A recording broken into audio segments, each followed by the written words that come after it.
Teacher Talking Sports, what it is, what do, how we live. And let's continue a series I've been doing where I name who I believe are the four best players in each decade in NFL history, starting with the 2010s. Today, I'm on the 1950s. So, let's take a look at the four guys I chose, and I'll get more into their careers later in the video. But the four guys I chose, alphabetical order by last name, are Chuck Bednarik, Otto Graham, Gino Marchetti, and Joe Schmidt. Bunch of honorable mentions include Leo Namaleni, Bobby Lane, Norm Van Brocklin, Emlyn Tunnel, Frank Gifford, Night Train Lane, Ernie Stoutner, and Lenny Moore, to name a few. Some of these guys, like a Lenny Moore, was phenomenal, but he only played about half the decade. But yeah, let's get into the four I chose, and let's start again, alphabetical order by last name, with Chuck Bednarik, who was the first overall pick in the 1949 NFL Draft by the Philadelphia Eagles. Played the entire 1950s decade with that Philadelphia team, and we hear about Travis Hunter, how he's a two-way player. Well, that was Chuck Bednarik during much of the 1950s, as he had seasons where he played both linebacker and center.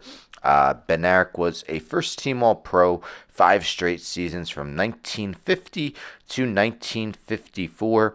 Was named to the Pro Bowl in 7 of the seasons in the decade.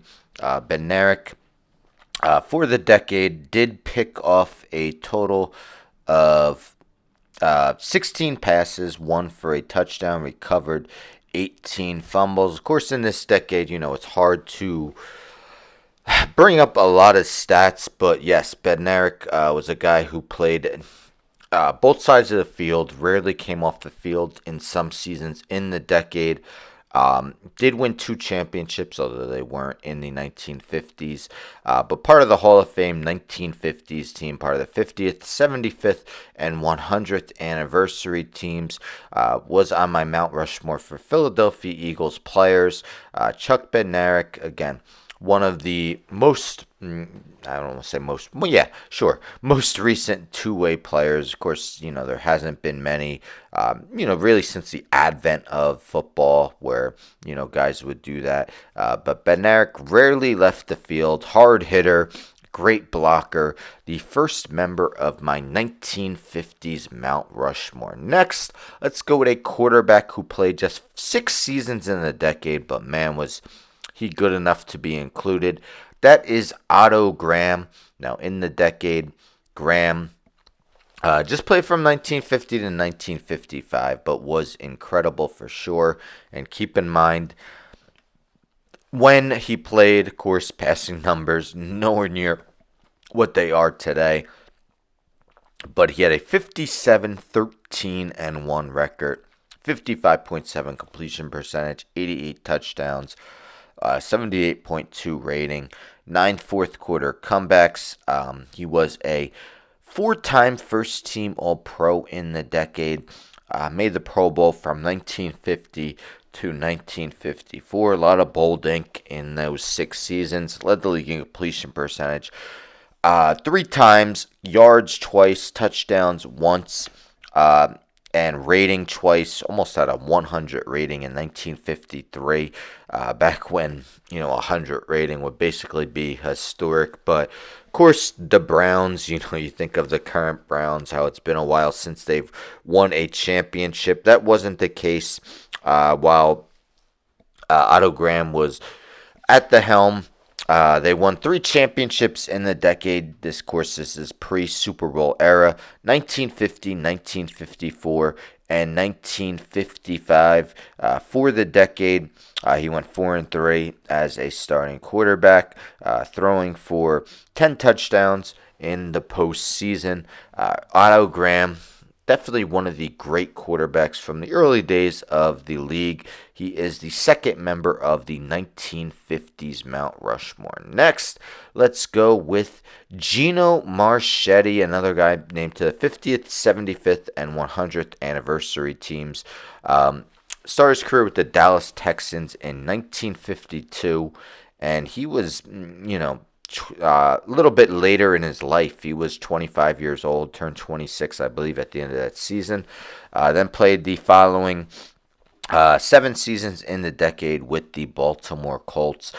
But each of the last um, 4 seasons, sorry, 3 seasons in the decade, he was named a first team All Pro, made the Pro Bowl each of the last 6 seasons in the decade. Marchetti, unfortunately, this was an era where sacks were not a stat that was.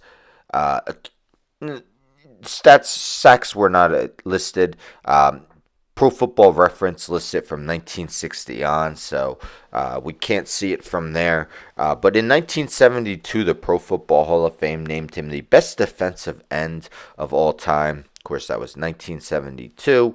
But, Gino Marchetti, definitely an excellent player in the decade, part of 2 championship teams with the Baltimore Colts in 1958 and 1959. And I mean, the 3 seasons after the 1950s, when sacks were not official but recorded by Pro Football Reference, 11, 13, and 12. So you would think he would have numerous seasons with double-digit sacks and probably high defensive player of the year finishes if that was a thing back then. He is the third member of my 1950s Mount Rushmore. And let's end with Joe Schmidt. Of course, you think of recent guys, you think of Barry Sanders, you think of Calvin Johnson when it comes to the Lions. Joe Schmidt was really the first superstar, probably along with Bobby Lane, who I mentioned in honorable mentions. But he started his career in 1953 with the Lions after he was selected 86th overall in the 1953 draft. So played 7 seasons in the decade. Did intercept 13 passes in the decade, recover 13 fumbles, was a 6-time first team All Pro from 1954 to 1959 on. All those seasons he also made the Pro Bowl. Finished 4th in MVP voting in 1957. Remarkably, he recovered 8 fumbles in the 1955 season.